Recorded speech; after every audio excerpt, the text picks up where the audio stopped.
think about what is taking place this last couple of weeks. I'm thinking, my gosh, we're going to go for a national championship. And I'm sitting here thinking about Eddie. When I first got here and met Eddie Reese, he said, I want to let you know something, CDC. I'm the last coach hired by Coach Darrell Royal. I'm thinking, holy smokes, how old are you, dude? You know?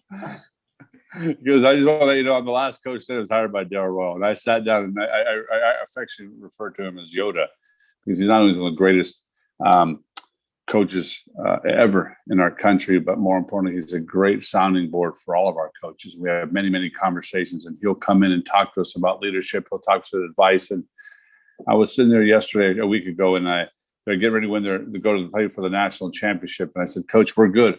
He goes, yeah, we're good. And just had this crazy feeling. And Saturday he calls me, and the first thing I said, you're retiring. And he goes, yes. I said, can you not? He goes, yeah, I'm going to be 80 this summer. He goes, I'm going to win a championship tonight. And I think to myself, that 40 years ago, he won his first championship, and he ends walking out with his 15th national championship 40 years later. How do you define a guy that's won a championship under 6 presidents?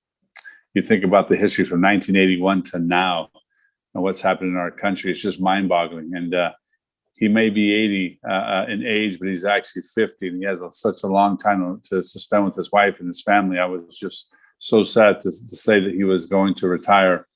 With everything else that's going on in our country, he is a true treasure. And Coach Reese, this is about you and what you've done for our institution. You're a legend. You're an incredible coach, but more importantly, a better father, a better husband, and a great mentor to us at the University of Texas. And I just wanted to wish you the very best, because he's still going to be our coach emeritus. That means instead of working 80 hours a week, he's going to be here 40 hours on the deck and be around. So he's going to be our head coach to the Olympic Games this summer, and then we'll work through that on a plan moving forward. But Coach Eddie Reese, I wanted just to jump on here, and the show is yours, but just say appreciate you more than you know. And today is just the jumping point of you becoming Coach Emeritus in about 5 months. So y'all, Coach Eddie Reese can explain why he chose to do it today. Coach Reese, the platform is yours. Thank you. Going into this swim meet, I had already made my decision that I was going to retire regardless of the outcome of the meet. I'm real happy that the outcome was such as it was, but it isn't anything that I've dwelled on. I've always said I would know when to retire, and it would always be before anybody wanted me to retire. And so that's where I am. I just decided last week I was going to retire. Want to let my team know. One of them thanks to Chris, wanted to let them know about Chris Emeritus, or Coach Chris, the Coach Emeritus.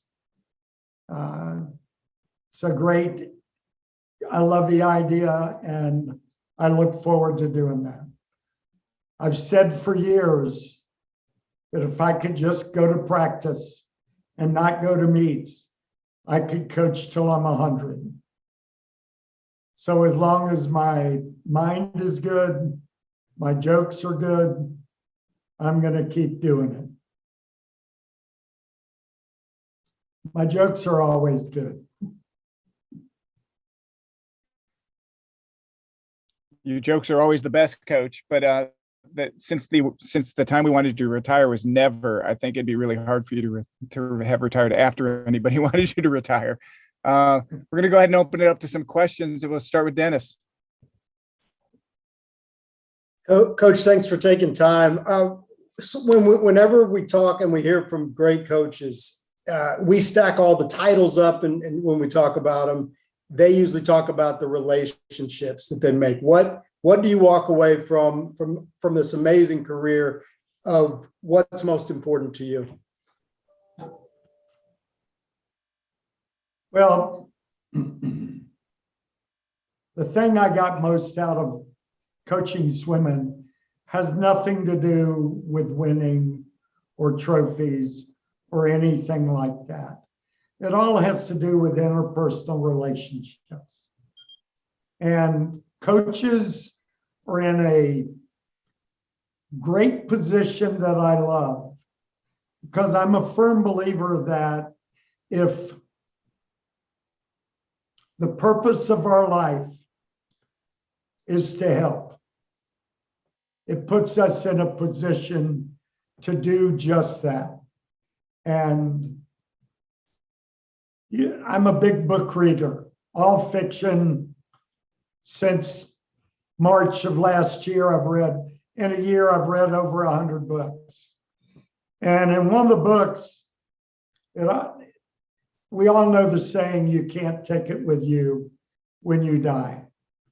And then underneath that, it said, the only thing you take with you is that which you've given others. And that just means we're here to help. I've been able to do that. They have helped me. I'd like to say I've got a lot of memories. I do about this year, but I don't know about previous to that. But I've loved it. I love the people. And I can remember when I first came to Texas, they sent me somewhere south of I-10 to a small town for some 150-year birthday or something like that. And I walked around the room before I spoke, and everybody talked about what a great place Texas was. And it occurred to me, I need to ask about that. What made it great?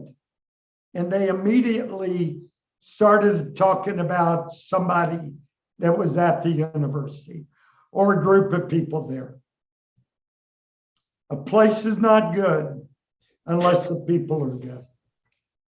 And that's what makes University of Texas athletics and our swimming team so good. Got real good people. Thank Roger you. Wallace, go ahead. Hey, Eddie, you mentioned fiction. If 40 years ago we say you'd have 15 of those trophies behind you, would you think that's fiction for your career? That's for sure. We never talk about winning. We talk about, I have individual conference with them at the first of the year, somewhere in the middle of first semester, maybe 5 times a year, that it's serious stuff. And all we talk about is what can they do to help me make them faster. Because if everybody on my team goes faster, win or lose, we're successful. And that's a good thing about our sport. And you see a swimmer 10 and under, 25, they go their fastest time, they're smiling. I love that part of it. And that's been my only goal, to get them to go faster. And I have a saying about that. I'm going to get them to go faster, even if it kills them. And that's relative to workout. And then can I follow up just about the respect from your fellow coaches? Whoever we talk to, it seems they bring you up. David Pierce tweeted, it's Eddie Reese and the rest of us. How much does it mean to have the respect of the coaches at UT that you work alongside?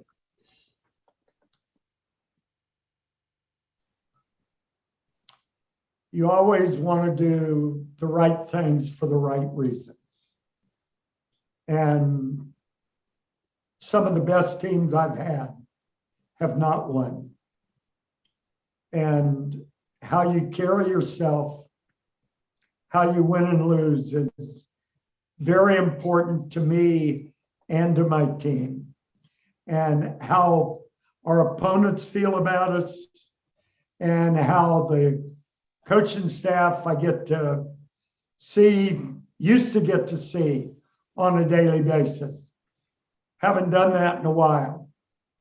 But I can remember a coaches meeting I stood up in, and I just said, you need to know this is the best total staff we've ever had. And it's a great staff. And we're getting better. Brian Davis, go ahead. Eddie, I think the most one of the most impressive things is winning in 5 different decades. Everybody likes to say that the players change or styles change, the times change, but you just kept going. What is that true? I mean, did swimmers change over the years and you had to adapt, or did they all adapt to you? I don't believe 18 to 22-year-olds are going to adapt to me at all. The Lost Dodds told me years ago, if you want them to know something or do something, you don't tell them once a month. You tell them often. So if I want them to go in a direction, then I tell them often. And I would say I do most of the adjusting because my whole career, we get guys in that come from, let's call it programs at a different level. In other words, maybe they haven't worked as hard. Well, they come into my program. If I work them as hard as somebody that's been in a very difficult program, they won't have a good first year.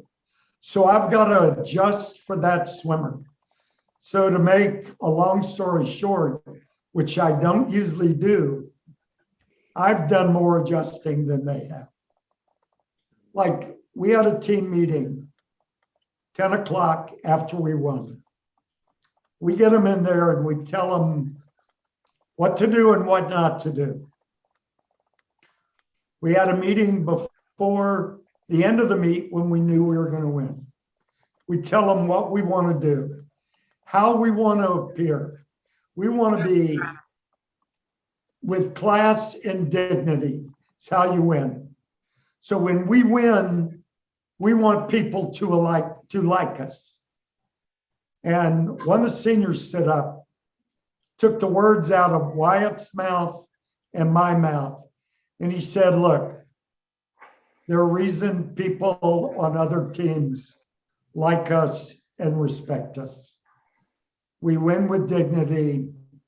He said, we're not supposed to leave the hotel. Nobody drinks. Nobody is loud. You can go down the lobby, visit with your parents. We had parents at this meet, and they couldn't come in and watch. And he just laid it out.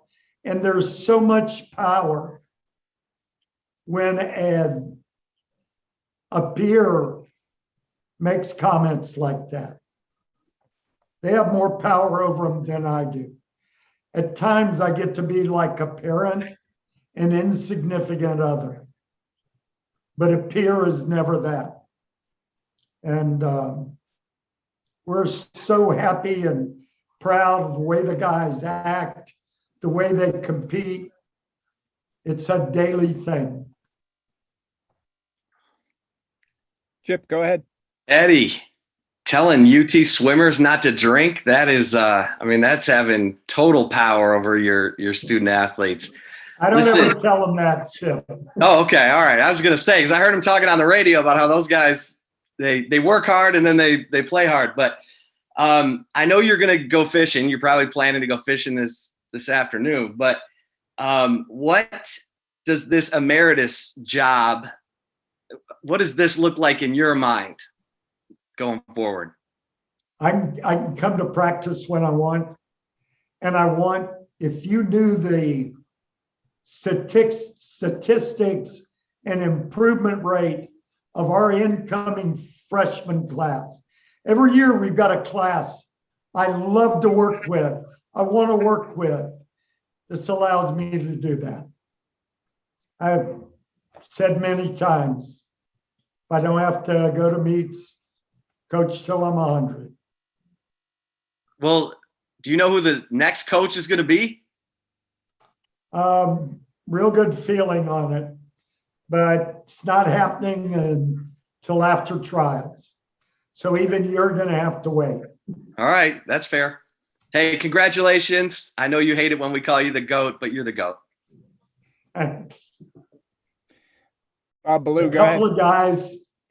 couple of guys I hunt ducks with, they have goats on their ranch.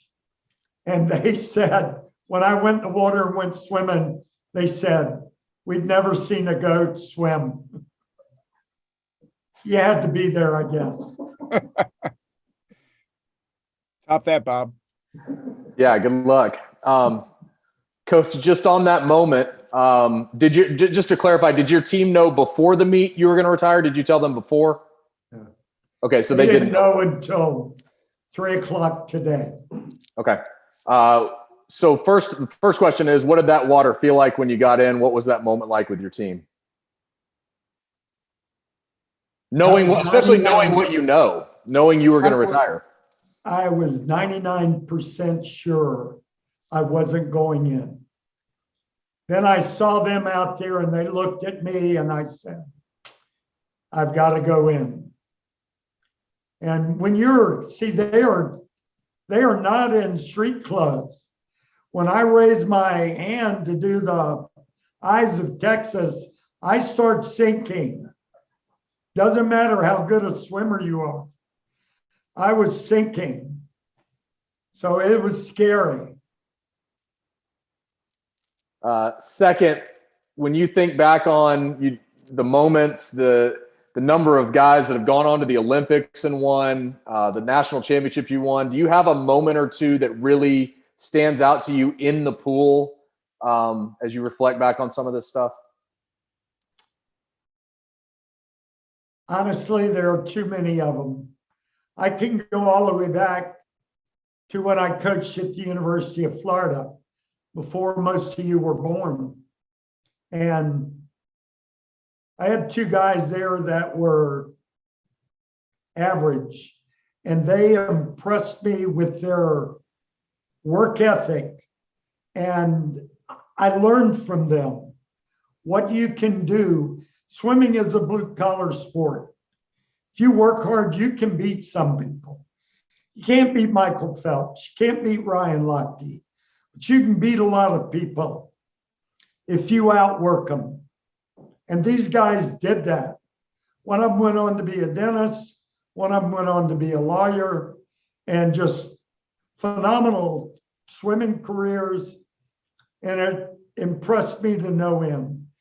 And I've got 100 moments a year for 43 years here, for 6 at Auburn, 6 at Florida, that I've learned from.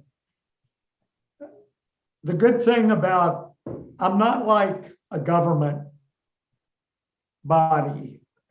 If we have a system and it's not working, we quit doing it. If we're doing one item that doesn't work, we stop and go to something else. So I have learned most of what I know from watching my team and listening to them through the years. And the key to my success is I'm always trying to get better. I'm never satisfied. Brittany, go ahead.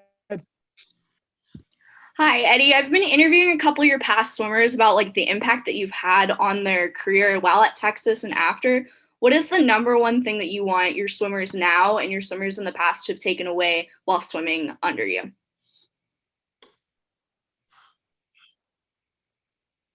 The number one thing out of the 80 that I want them to get, the number one thing would be,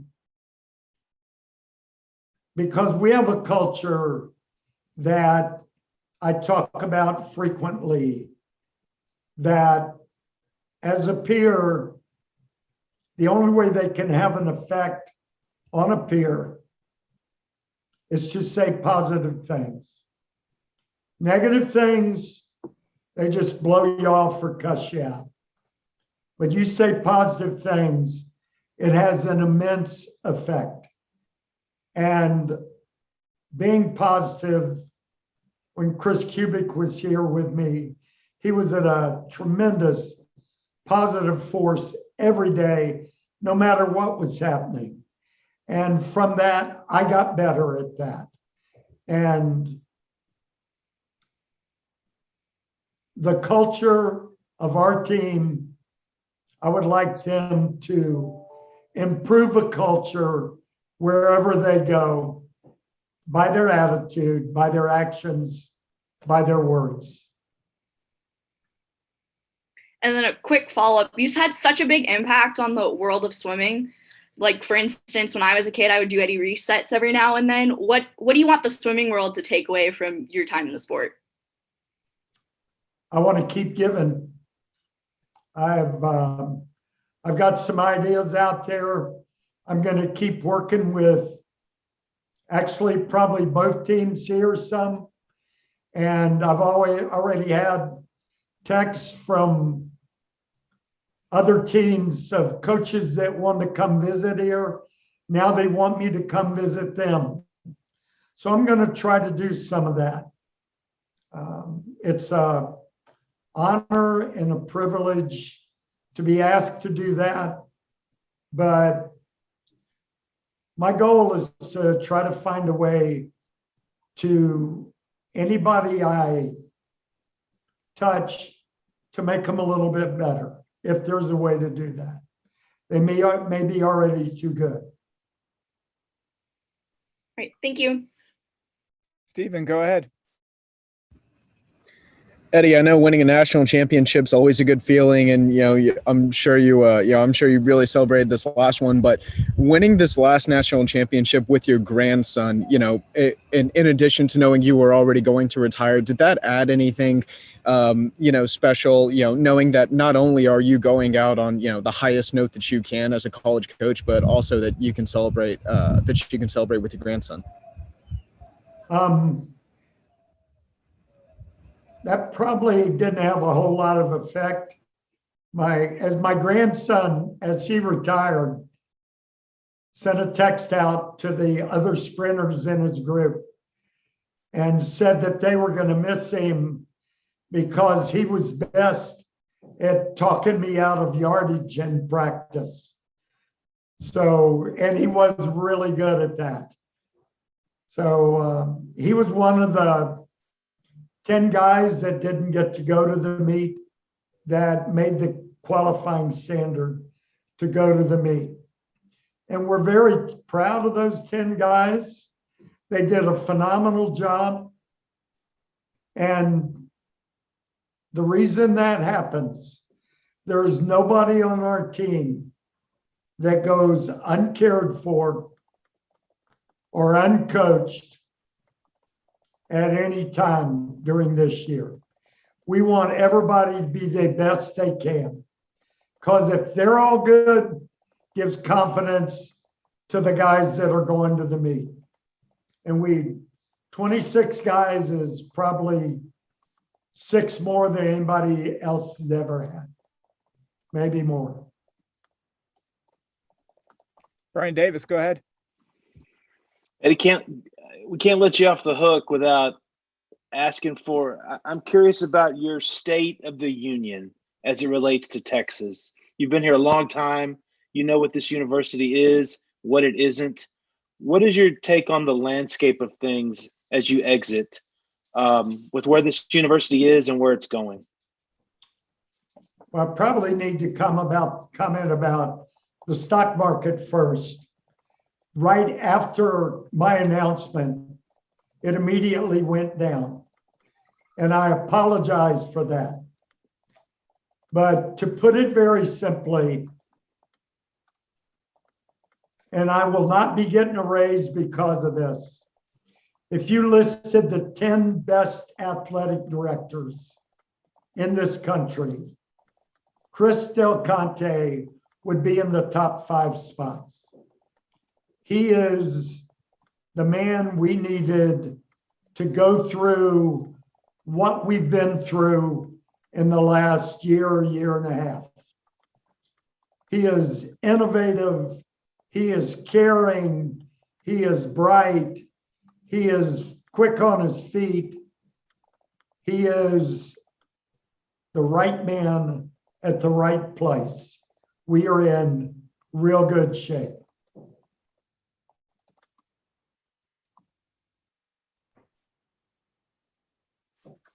Anybody else have anything else for Coach? Coach, will you show us those guns one more time? See those muscles again? Hey, David, go ahead. I see your hand up. Hey, Eddie. First off, congrats on the national championship again. I wanted to ask about what Chris before that and Wyatt the past 5 years have meant to your program and what they've added and taught you and helped you with. Great question. First thing they did, which is they took care of the kids. Chris and Wyatt both have got a gift of reading faces. They know when somebody needs to be pulled aside and talked to. And assistant coach always hears more than the head coach, which is a good thing. And they handle those problems just with the athlete in mind first. Secondly, they did a phenomenal job of taking care of me. And that's what it says. That's one of our big mottos for our team. Take care of yourself, take care of each other. That takes care of everything else. And so Chris and I, Wyatt and I, we have a positive atmosphere on deck. People come to this country to learn about culture. They start on the West Coast or the East Coast and end up at our pool. And they say, why is our culture different? And I don't know what the difference is. I don't know what other teams' culture is, but we work at it. We're positive. Those guys, just a tremendous importance in getting that across. You make the atmosphere positive, and they work so much harder than you want them to. I say this kiddingly, but it is true. They always make me look better than I am. You can ask them to hold 52s for 100 in practice. Pretty soon they're holding 49s. No coach in their right mind ever stops somebody from going too far or too fast. If I had to do that, I'd be stopping most everybody every day. It doesn't matter if you're the guy that's in the top 8 or you're the guy not going to the meet. They all work hard. And that's the most important thing to keep going, because this sport, as fast as it's gotten, has become obnoxiously tough. You can't miss 2 weeks and come back where you were like you could 5 or 10 years ago.